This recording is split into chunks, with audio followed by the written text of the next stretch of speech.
Buletin Didik 23 September bersama saya Zaiti Zubair. Assalamualaikum dan salam sejahtera. Kementerian Pendidikan KPM menyediakan manual pengoperasian pembelajaran dan pengajaran PDP secara penggiliran sebagai panduan kepada guru besar, guru, pelajar, ibu bapa serta penjaga. Menteri Kanan Pendidikan Datuk Dr. Aziz Jidin berkata manual terbabit adalah bagi memastikan PDP secara penggiliran dapat dilaksanakan dengan baik sebaik sekolah dibuka 3 Oktober ini. Guru akan menetapkan kumpulan murid dan giliran mereka untuk hadir ke sekolah. Guru kemudiannya akan memaklumkan kepada setiap kumpulan murid tentang persediaan yang perlu dilaksanakan semasa mereka menjalani PDPR secara sendiri atau sebelum mereka hadir ke sekolah untuk PDP bersemuka. Bagi kumpulan murid yang mengikuti PDPR secara sendiri, guru akan menjelaskan tentang aktiviti, latihan atau tugasan yang perlu dilaksanakan berdasarkan topik yang akan dipelajari. Pelan komprehensif pembukaan semula sekolah telah disediakan bagi memastikan murid dapat kembali belajar secara bersemuka dalam keadaan selamat. Kaedah penggiliran itu membolehkan penjarakan fizikal dalam kelas yang lebih baik serta memudahkan pemantauan guru ke atas murid. Ini juga bagi mengurangkan kesesakan sewaktu pergerakan masuk dan penyuraian di sekolah. Dalam pada itu, sebanyak 10,214 sekolah di seluruh negara dilengkapi capaian jalur lebar internet dengan kelajuan 30 hingga 100 megabit sesaan Mbps. Menurut Datuk Dr. Aziz, jumlah itu termasuk 141 sekolah pedalaman yang dibekalkan dengan talian Very Small Aperture Terminal VSAT berkelajuan 30 Mbps mulai Mac lalu. Dalam usaha untuk memastikan capaian internet di sekolah KPM terus dipertingkatkan, KPM sedang bekerjasama dengan Unit Pemodenan, Takbiran dan Perancangan Pengurusan Malaysia atau MAMPU bagi mengenal pasti pendekatan terbaik.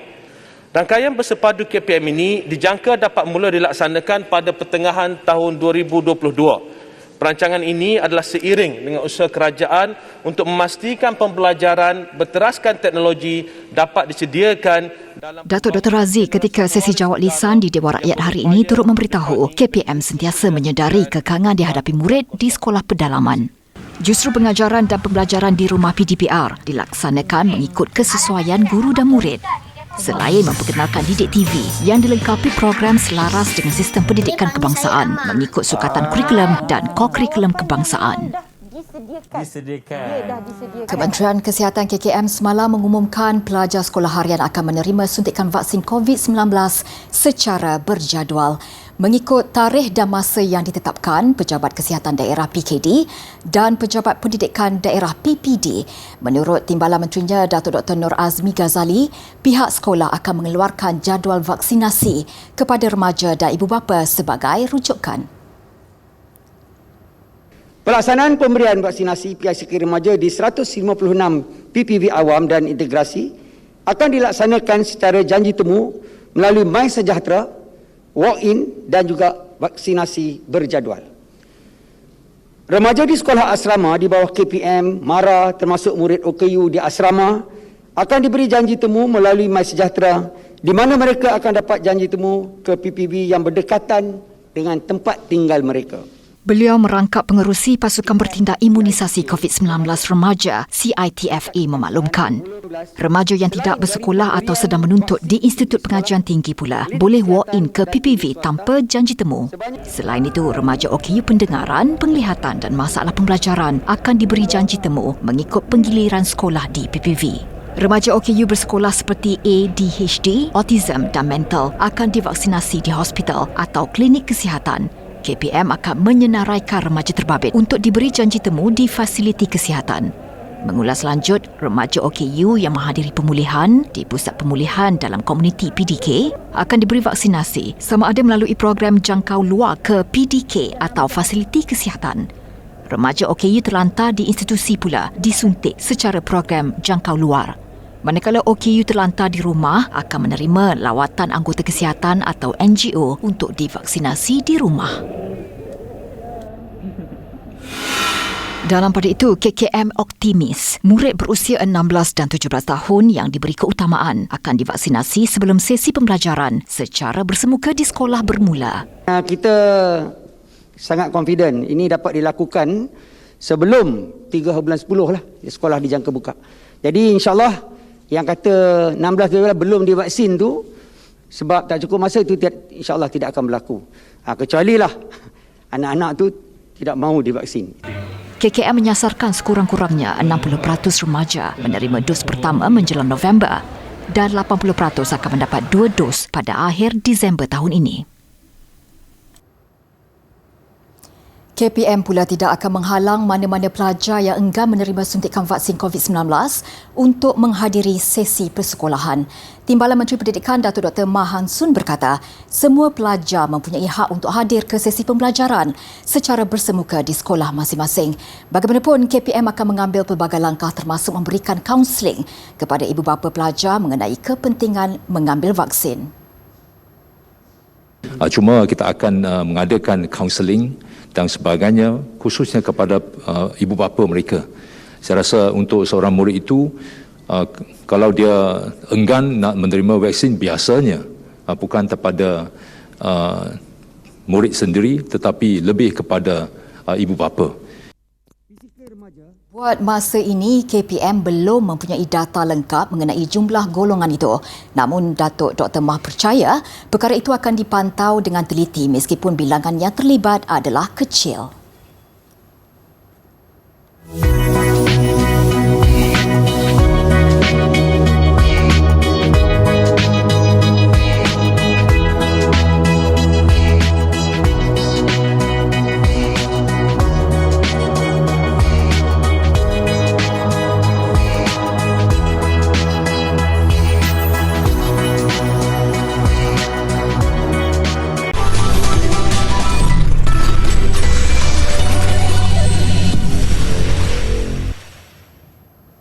Bersua kembali, masih mengenai program vaksinasi remaja 1,200 anak anggota tentera dan kaki tangan Kementerian Pertahanan yang bertugas di Sarawak menerima suntikan hari ini. Program dilakukan serentak di 4 kem utama di Kuching, Sri Aman, Sibu dan Bintulu, manakala program sama akan dilaksanakan esok di Miri. Penolong Ketua Pengarah Perkhidmatan Kesihatan Markas Divisyen Pertama Infanteri, Kolonel Dr. Mio Azhari Sagirudin berkata, pemberian vaksin dilaksanakan menerusi kaedah pandu lalu di kem berkenaan. Ia melibatkan anak-anak anggota tentera dan kaki tangan Kementerian Pertahanan yang bertugas di negeri terbabit berumur antara 12 hingga 17 tahun. Inisiatif ini secara tidak langsung membantu KKM melancarkan proses vaksinasi remaja. Kita akan atur sebab pada masa sama JKN negeri, JKN pun akan melaksanakan program vaksinasi ini. Jadi kita tengok yang mana yang terdekat. Anda kata JKN ataupun pihak sekolah ada anjurkan masa terdekat, mereka boleh pergi ke sana juga. Tak ada masalah. Tidak semestinya kena ambil dengan ATM. Tambah beliau, ketika ini tumpuan pemberian vaksin diberikan kepada anak-anak anggota tentera dan kaki tangan awam Kementerian Pertahanan. Namun pihaknya sedia membantu jika diperlukan Jabatan Kesihatan Negeri Sarawak.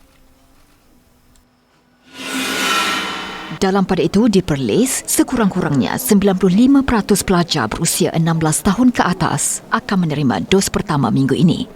Pengarah Pendidikan Negeri Naharuddin Othman berkata, peratusan yang besar itu dapat memberi keyakinan bahawa sekolah adalah persekitaran yang selamat untuk belajar. Setakat ini belum ada individu dalam kategori berkenaan yang enggan menerima vaksin COVID-19.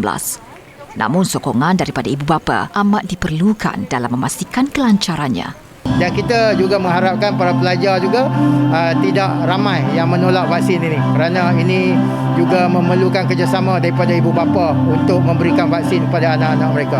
Dalam perkembangan lain, Naharuddin turut memaklumkan jumlah guru yang menolak vaksin COVID-19 kekal 26 orang. Selain faktor kesihatan yang menjadi alasan, beberapa individu lagi dilapor masih berkeras untuk tidak menerimanya. Difahamkan kumpulan guru terlibat yang mempunyai masalah kesihatan telah pun dirujuk kepada pihak hospital. Dalam usaha memberi pendedahan dan meningkatkan kualiti penulisan dalam kalangan penulis karya sastra, terutama penulis pemula, Dewan Bahasa dan Pustaka DBP menganjurkan forum sastra penulis antara bakat dan minat secara dalam talian. Ia menampilkan 3 panel yang juga pengamal sastra iaitu Dr. Lim Swee Tin, Zain Kasturi dan Saiful Lizan Yahya. Program ini antara aktiviti yang dianjurkan di bawah Program Pembinaan Penulis Malaysia sejak 2019 yang menampilkan penulis tersohor tanah air. Antara objektif program melahirkan penulis dan pengarang yang bakal menghasilkan karya sastra dalam konteks yang lebih luas sekaligus berjaya menempa nama di persada antarabangsa. Berbicara berkaitan bakat dan minat yang memainkan peranan penting dalam diri seorang penulis, penyair terkenal negara yang juga mantan pensyarah penulisan kreatif Dr. Lim Swee Tin berpendapat bakat adalah kebolehan semula jadi yang terdapat dalam diri seseorang penulis. Ada juga yang mengatakan bakat itu anugerah Tuhan. Dan bakat ini yang ada dalam diri seseorang itu sebenarnya boleh dipupuk, boleh dikembangkan, boleh dibesarkan bakat dalam apa bidang sekalipun. Seorang pelukis juga demikian, seorang pelakon juga demikian, seorang penari juga demikian, seorang penyanyi, seorang pemuzik juga demikian. Tambahnya, minat akan muncul hasil daripada rangsangan luaran. Ia berdasarkan pengalaman beliau sendiri dalam bidang kesusastraan Melayu yang bermula pada tahun 70-an ketika beliau amat meminati penulisan cerpen dan mendorong kepada minat membaca penulisan novel dan pelbagai lagi. Justru beliau menegaskan minat tidak boleh dibuat-buat kerana ia lahir dari dalam diri seseorang penulis. Selain itu, untuk menjadi seorang penulis, populariti bukan sesuatu yang harus dikejarkan. Ujar beliau lagi, penulis seharusnya mempunyai idealisme dan mereka perlu mengetahui hala tuju dalam dunia sastra tanah air. Masalah capaian internet yang kurang stabil antara cabaran yang sering dihadapi pelajar sewaktu menjalani sesi PDPR. Bertitik tolak dari masalah itu, seorang guru di Kangar Perlis menghasilkan ciptaan kad pintar seni membolehkan pelajarnya mengakses buku teks digital walaupun tanpa capaian internet. Ciptaan itu membolehkan Cikgu Khairil Azmir Ahmad dari Sekolah Menengah Agama Perempuan Alawiyah dianugerahkan sebagai Guru Inovasi Menengah peringkat Negeri Perlis.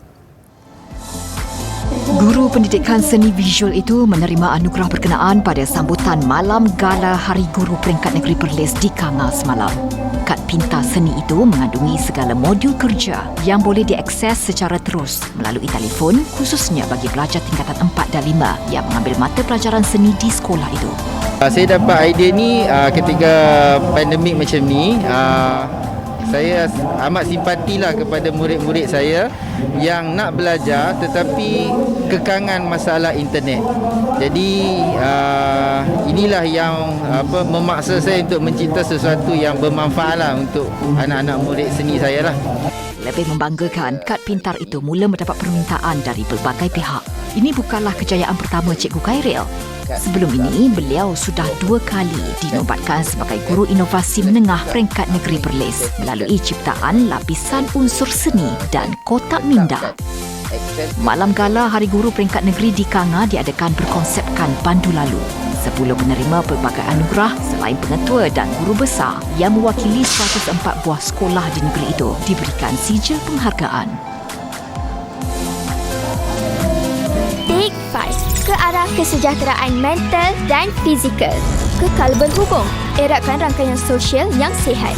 Aktifkan diri, tingkatkan kecergasan diri. Syukur, hargai nikmat kehidupan. Teroka minat, tonjolkan bakat. Beri, kebahagiaan dikongsi bersama.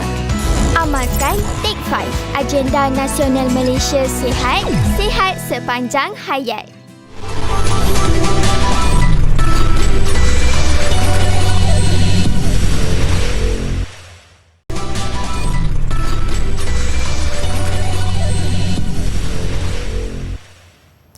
Selepas 3 tahun inovasi sekumpulan pelajar akhirnya siap, penuntut di Institut Politeknik Negara Kemboja NPIC baru-baru ini berjaya mencipta prototip drone dengan hanya menggunakan beberapa buah kerusi sekolah. Juru pandu drone, Long Van Sin, 21 tahun berkata, rekaan itu menelan belanja $20,000 Amerika. Prototip drone itu dilengkapi 8 kipas bagi membolehkannya terbang setinggi 4 meter. Kumpulan pelajar itu asalnya mendapat idea reka bentuk tersebut untuk mengatasi kesesakan jalan raya serta berharap dapat digunakan sebagai alat pengangkutan bagi penduduk di sekitar Phnom Penh. Difahamkan proses kajian dan pembangunan reka cipta itu memakan masa selama 3 tahun selain tertangguh akibat pandemik COVID-19. Kumpulan pelajar itu berharap dapat meningkatkan kualiti reka bentuk drone supaya dapat membawa lebih muatan dan terbang lebih tinggi pada masa depan. Peminat Haruki Murakami kini mampu menikmati koleksi mega penulis novel Jepun itu di sebuah perpustakaan di Tokyo. Ruang bacaan dan karya itu dibina di universiti yang pernah dihadiri Murakami ketika usia mudanya. Waseda International House of Literature, juga dikenali sebagai perpustakaan Haruki Murakami, menampilkan rekaan luaran hadapan berwarna putih dan dalaman yang diperbuat daripada kayu. Ia mendapat sentuhan arkitek Kengo Kuma, individu sama yang mereka Stadium National Tokyo untuk tamasya Olimpik baru-baru ini. Menurut Kuma, perbezaan ciri rekaan luaran dan dalaman itu adalah simbolik kepada hasil tulisan Murakami yang sering membawa pembaca ke alam berbeza. Murakami, 72 tahun, adalah penulis popular Jepun dengan pengaruh global yang besar. Perpustakaan yang didedikasikan untuk karyanya ini turut menempatkan buku-buku lain, koleksi piring hitam dan replika ruang beliau menulis, kafe dan studio radio. Ia bakal dibuka kepada umum pada 1 Oktober nanti. Pihak berkuasa tempatan di Paris, Perancis mempromosi penggunaan air paip dalam usaha membantras pencemaran plastik. Kerjasama Dewan Bandaraya Paris dan pengeluar air awam OD Paris mengajak orang ramai minum air dari paip berbanding membeli botol minuman yang kebanyakannya diperbuat daripada plastik. Menurut Timbalan Datuk Bandar, Denlet, seorang daripada 2 penduduk di Paris minum sebotol air, manakala 3/4 pelancong minum sebotol air setiap hari. Daripada jumlah itu, pihaknya dapat mengenal pasti tahap pencemaran plastik yang tinggi. Dengan adanya kerjasama ini, mereka berazam untuk menghentikan penggunaan plastik pakai buang dan memberikan akses yang mudah untuk orang ramai mengambil air. Pengarah OD Paris, Benjamin Gastin berkata, air paip di bandaraya itu dijamin bersih 100%. Ia adalah produk dengan kualiti terbaik dan dikawal. Jadi orang ramai tidak perlu risau untuk mengambilnya.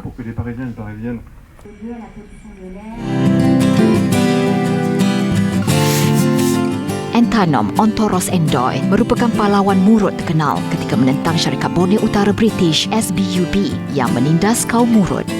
Beliau terkorban bersama pengikutnya ketika peristiwa kebangkitan rundung.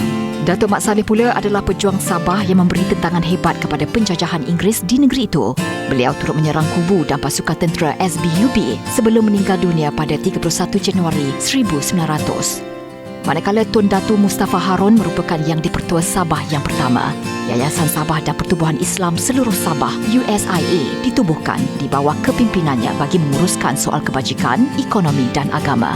Beliau juga digelar Bapa Kemerdekaan Sabah yang menyokong gagasan Malaysia sepenuhnya.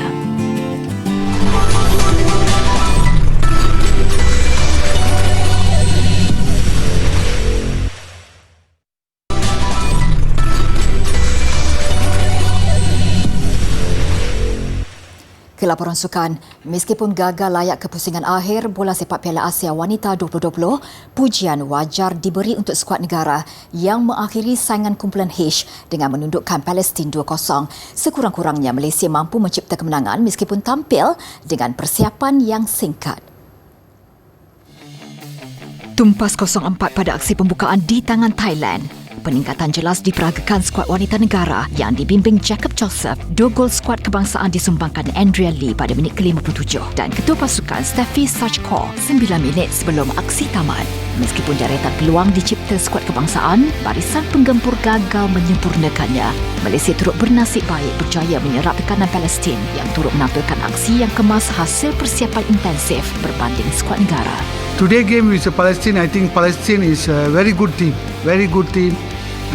Because the player I saw, they're well prepared. But anyway, I thanks to my player. My players play also a good game.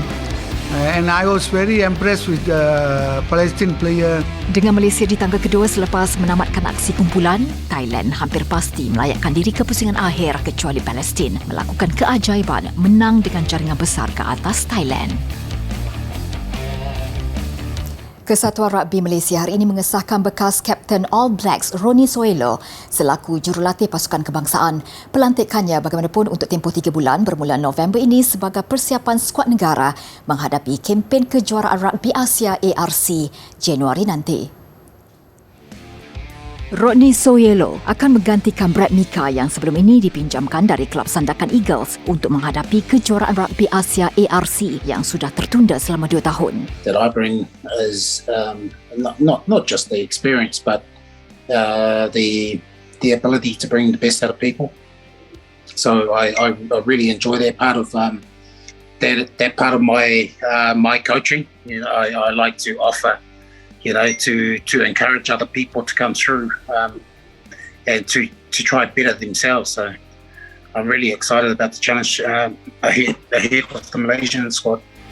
Soyelo, 42 tahun, dijangka tiba di Malaysia pada 31 Oktober dari Sri Lanka dan menyertai pasukan pada 22 November. Dengan kem latihan akhir akan bermula pada 1 Disember hingga 28 Januari 2022.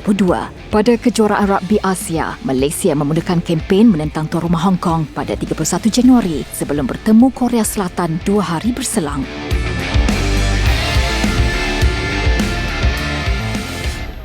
Antara rangkuman sukan antarabangsa malam ini, saingan bola sepak era divisi Belanda yang menyaksikan PSV Eindhoven kembali melakar kemenangan, juga aksi bintang tenis berpengalaman Britain Andy Murray.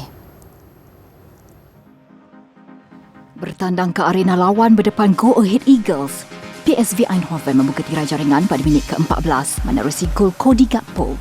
Selepas rehat, saingan tambah rancak menyaksikan The Eagles menyamakan kedudukan hasil percubaan Inigo Cordoba. Hasrat tuan rumah sekurang-kurangnya berkongsi satu mata, bagaimanapun tidak kesampaian apabila Marco van Ginkel menjaringkan gol kemenangan Eindhoven. Kesaingan tenis ATP terbuka Moselle, jago veteran Great Britain Andy Murray mara ke pusingan ketiga menewaskan pemain ranking ke-66 dunia Vasek Pospisil dari Kanada. Perlawanan yang berlarutan 84 minit ini menyaksikan Murray menang 6-3 dan 6-3. Pilihan kedua kejohanan, Pablo Carreno Busta dari Spanyol pula dicabar hebat sebelum meneruskan kemarahan. Menentang wakil Sweden, Mikael Ymer, Carreno berhempas pula sebelum menang 7-5. Namun set kedua, Carreno memperkemaskan permainan untuk menang 6-2. Beralih ke aksi Liga Super, Riathlon, siri ketiga di Jersey, United Kingdom. Kategori wanita milik peserta tuan rumah, Jess Learmonth. Atlet berusia 33 tahun nyata berada dalam kelas tersendiri. Mendahului sejak permulaan 3 disiplin, renang, berkayuh dan larian. Kejayaan ini membolehkan Learmonth di tangga teratas carta keseluruhan selepas memenangi saingan di London dan Munich. Saingan lebih sengit pada kategori lelaki, Hayden Wilder dari New Zealand pada awalnya berada di hadapan, tetapi dicabar dua lagi peserta tuan rumah, Jonathan Brownlee dan Alex Yee menuju penghujung perlumbaan. Yee nyata lebih unggul untuk muncul pemenang.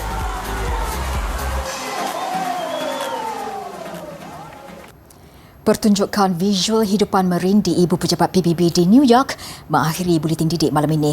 Ia simbolik kepentingan hubungan manusia dengan alam sekitar dalam menangani perubahan iklim global. Dengan itu, saya Zaiti Zubir, salam hormat dan Assalamualaikum.